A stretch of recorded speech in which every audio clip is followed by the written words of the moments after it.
back, everyone. It's Starwing 7. Just signing in after the confirmation of the Winter Showdown leaderboard. So let's see where I ended up officially placing. Give you guys an idea of the vouchers that I ended up winning. And I also want to cover a bit of battle strategies. Just go over what each attack and what each defense does and how it affects the game. Alright, so congratulations, Void. They won. Did end up at 76th, so that's not too bad out of 1,036 players. So 36 people outside of the top 1,000. This netted me 131.65k. So that's 131 crow basically, which isn't too bad. I mean, gold, not really that important. If Legion would have won, we would have also received some diamonds for normal mode. Unfortunately, since we did not, the Void will get, I believe it's 5% of all the diamonds they spent throughout the competition. They'll get that back as a normal mode prize. So let's just claim the prize here.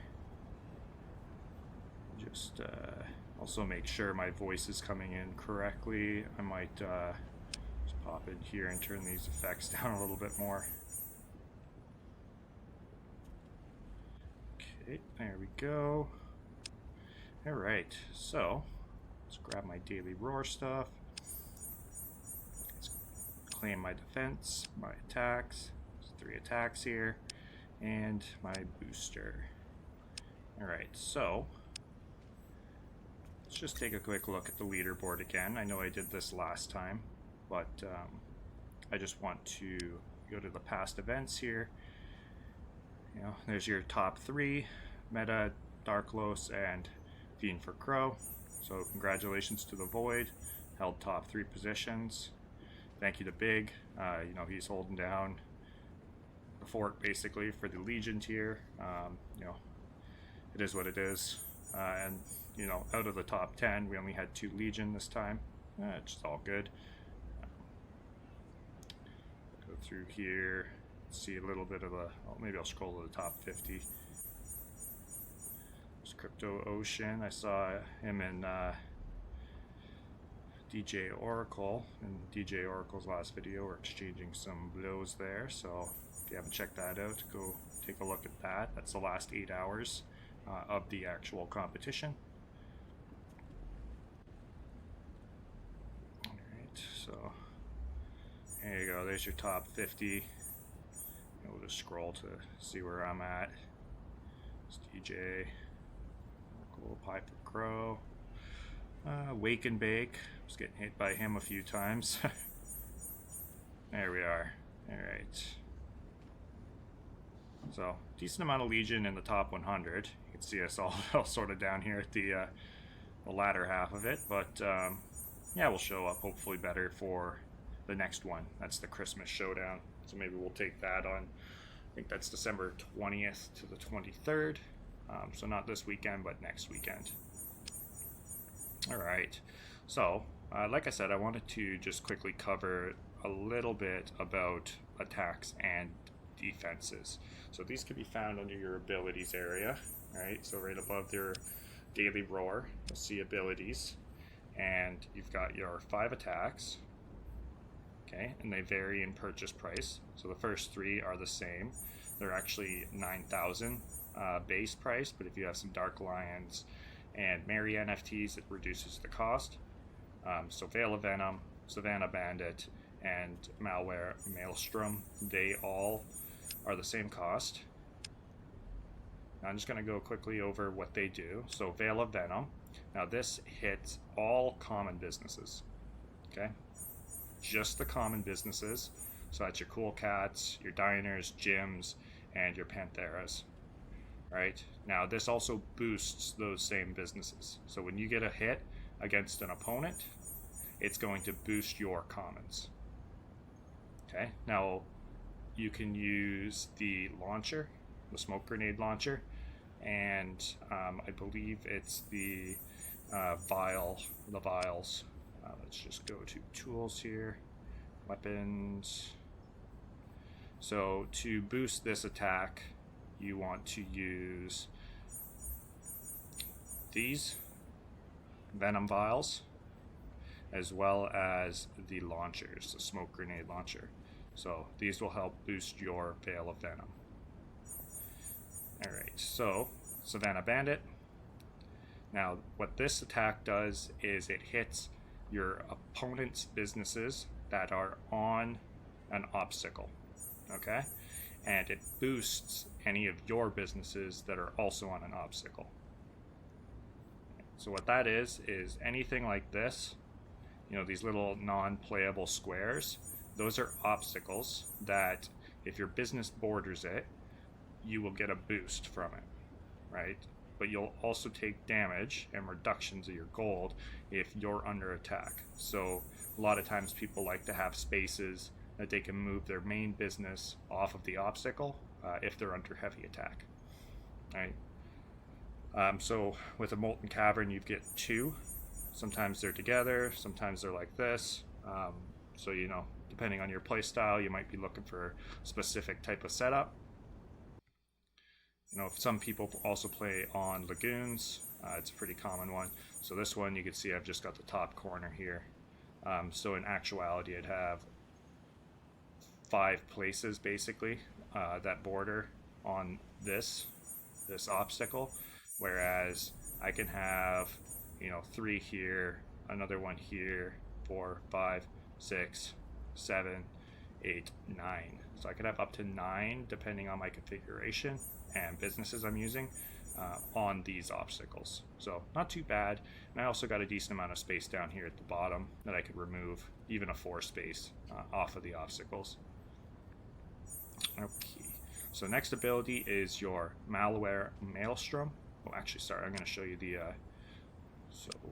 NFTs that boost are your time bombs, okay, and your sidearms. Okay, so these are your core, and these are your elites.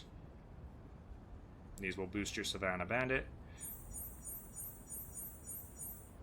Alright, so like I was saying, actually, Malware Maelstrom. So the boosters for this one, you've got your virus capsule, and you've also got your pixel jammer. Okay, so these are the weapons that you would use to boost your attack of the Malware Maelstrom. So what a Malware Maelstrom does is it's going to hit the highest gold production base cash income of your target's business, right? So basically the best business they have producing the highest amount of gold is the one that will be hit. Now this does move from business to business, so it will follow if they have another business that takes over in gold production, and it'll start affecting that one. So this one can be a tricky one to play with. Nice thing is its defense also moves as well. Okay, so these last two, they're a little bit more expensive. Now I typically don't buy them. Sometimes I buy Kingpin's Wrath if it's the only thing I can hit somebody with, but I usually don't roll very well with this, and I find it's not the most effective use of diamonds. So it is 1.38. I believe it's closer to almost 2 when you're buying it without any Dark Lions. So now what this attack does is it actually boosts your diamond income production. Okay, so whatever you hit with a bonus on your opponent, they're going to get that as a reduction in their diamond generation, and you're going to get part of that as a booster for your diamond generation. Okay, so you'll see it take effect up here. And when you're under attack, or if you have a defense up, you will have a little modifier down here that shows you basically what's happening on your land. Now, the weapons that boost this attack are your Gatling gun, okay, and your drone concealment matrix. So these are your cores. This is your elite tool, right? So these are I think the floor on these right now are still about $30, maybe 25 bucks, somewhere around there. And these are usually $5. So, you know, if you can get a couple of these and then maybe one of them, you'd be hitting okay. But I think I need a few more of these to really make the diamond cost worth it. Because typically I end up rolling closer to that zero, and it's a waste of diamonds. And then the last one, so I don't have the elite tool for it. It is a data pad, but these are the core tools. I got a lot of these dropped because of the dark lines I held. Never had to buy any, thankfully. But these mobster's duffel bag will boost your kingpin, right? And so what the kingpin does is it's going to basically have trucks being sent into the city, and it affects every business. Okay, so it'll take whatever percentage of damage against all of the businesses on your enemy city, or in your enemy city, and it's going to reduce it by whatever you can hit. Right, some people can do 100. You can see without any modifiers on, I'm going to be hitting between 10 and 30%. Right, now putting weapons on is going to boost that. I forget exactly what I can end up boosting it up to, but it's probably closer to 70.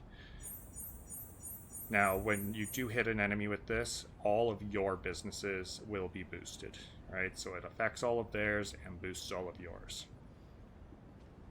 All right, so lastly, I want to just go quickly over to the defenses. So your Gale of Safety, this is basically the wind turbines. This is what's going to protect your city against the Veil of Venom. Okay. This is your perimeter patrol, so Savannah Bandit protection here, and it's basically setting up some cop cars on the perimeter to detect, reduce the amount that your damage from the Savannah Bandit's causing. Gigabit Guardian, or Gigabyte, depending on how you want to pronounce it, and this affects your malware Maelstrom as a defense. So the base is 30 to 60, and boosting this with your defenses or your armor will hopefully get you closer to 100 and 150. I know some people can hit for 250, so it can be quite a devastating attack. Now these are all the same price, and there's no modifiers to reduce your price on these. So it is going to be 3.9 for all of these, and then it goes up 1 million diamonds for your Leo's arsenal, and then another 1 million diamonds for your photon barrier, which is your kingpin protection. Now, one thing to note is they do have different time lengths. So this is 12-hour for your Gale of Safety, your perimeter patrol, and then your perimeter patrol and Gale of Safety are 12. Gigabit Guardian is 8, which is about 2 times longer than what a malware Maelstrom can be hit for right now. Usually the max that people can hit for is about 4 hours and 10 minutes. And then so your Leo arsenal is also 8 hours, and then your photon barrier is actually less than what people can hit max for at 4 hours, and also very expensive. So it's not the most fun when you actually have to deploy one of these during competition, but it happens every once in a while. Okay, so again, this defends against malware Maelstrom. This is against your aerial bombardment, and then this is against your Kingpin's Wrath. Okay, let's go to our armor. I don't have as much armor, unfortunately, so but I will try to show you some of the idea of what's affected here. Okay, so this is for your photon barrier. Right, this protects and boosts it along with the generator. Okay, so the generator is the elite tool. This is the core tool. This is your turret sightline. So this is your core tool. This boosts your ability of your turrets for your Leo's arsenal. And if you provide it with EMP shells, you can boost your defense even more. Okay, so the encryption data device. Now this is your elite tool for boosting your Gigabit Guardian. And I forget what the uncommon, or sorry, the core tool is. I believe it's it's like the surveillance system or something like that. So you'll see it's like the little white with two eyes there. So that will help boost your defense for your Gigabit Guardian. This is your elite tool for your perimeter patrol, and I believe the constabulary's armor is the other piece of the core tools that you would use. And then lastly, here's your turbines. Right, so these wind turbines are what protect you against the gale of safety, and the poison purifier mask is the core armor that you would use. Okay, so hopefully that gave you a bit of an idea of exactly what each attack and defense does.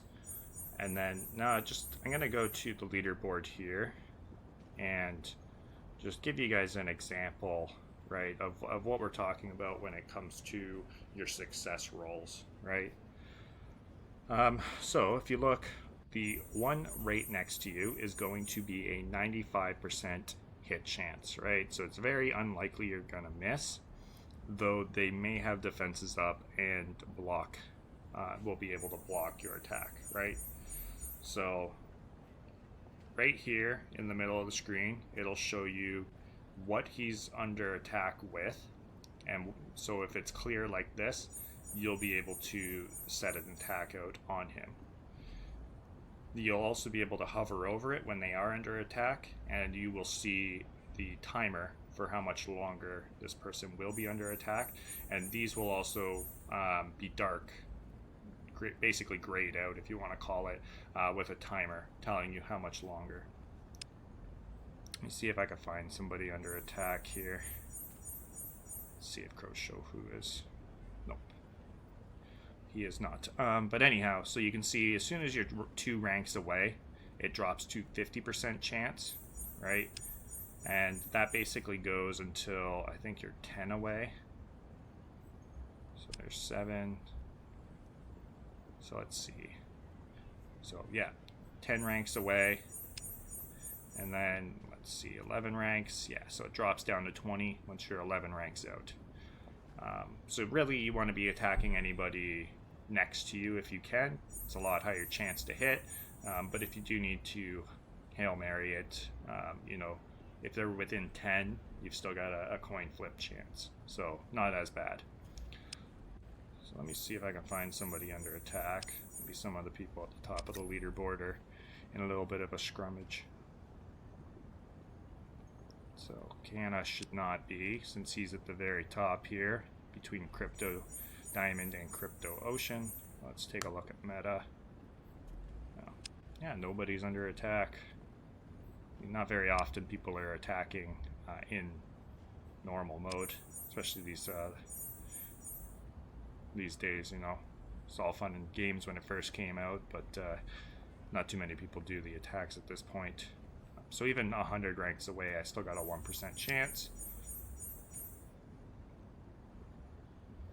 Let's see. Yeah, so unfortunate, I don't think I'm going to find anybody that's under attack here, just to show you sort of what it looks like, which is all good, not a big deal. I'll just have to remember next competition to make sure I make a video about it. But if you do go to your battle, right, so once you do get a hit, I'll show you some of the old ones. You'll be able to tell, it'll tell you exactly what percentage you hit with on the attack, and tell you the potential gold they lost, as well as the potential gold that you've gained. Now this is really mostly because, if you look at it, they've got a debuff up, right? So they are buffing, or they have a defense up, right, of 80.49%, and I hit with an 88.64. So at a 70% multiplier, I only gained a 5.7%. Not the greatest boost, but I also really wasn't running commons. This was competition mode, and unfortunately I didn't take much footage of my competition mode but I was running a Museo d'Oro and actually two cyber bazaars. So those were my mains, and I believe I had a Leo and Co. So it wasn't too bad for a setup. I got lucky on the level 20 gold blueprint, and that got me the museum, right? So once I had that, I sort of just focused on making it my lead building, and it worked well enough. But I think maybe I would have benefited a little bit more if I had decided to run a Feliz Cineplex. But we'll see. I typically run them and have had success with them in the past, but I didn't get a very good draw. It was a little bit late when I ended up getting one, so I decided to not use it in this playthrough and just stuck with my 2 space businesses. Okay, so yeah, if you do get attacked, let me see if I can find one. Here we are. So it does tell you about how much you've lost under which attack, but it doesn't show you the percentages or anything like what we do when we land an attack. But it still gives you a good idea. This is nice to be able to see like how much defense he has. So next time when I do go to hit him, I know what I sort of need to roll. And this is like on the higher end of my Savannah Bandit roll, so it's lucky that I was able to break his defenses here and get even a 10% booster. All right, well, that's about all I've really got for you guys today. I'm still just collecting some gold. Haven't really went to my mansion yet to do any upgrading or purchasing of furniture to get more blueprints for businesses. As of right now, I'm sort of waiting on the announcement for the Monk's business. It's still not 100% certain whether when a blueprint is awarded, if it's already been a predetermined business or if it's rolling from a pool when you open it. So just to avoid any unlikely mishaps that, it's only pulling up from a pool that was available when it was dropped to the user. I think I'm going to wait until I hear about the Monk business being integrated, and then I'm going to do some leveling up. That way I'll get some fresh blueprints and am able to open it, hopefully be able to secure myself the Monk exclusive business day one, or at least early enough that can start to experiment with it and see what it's all about. Anyways, no timeline on that, unfortunately, so we're just hanging tight at this point. But once it is released, I would love to be able to make a video and let everybody check out exactly what's all the hype about. Anyways, that's about where I'm going to end the video here, so thank you for watching, and we'll catch you in the next one. Hopefully that will be a podcast with DJ Oracle. Anyways, we'll catch you later.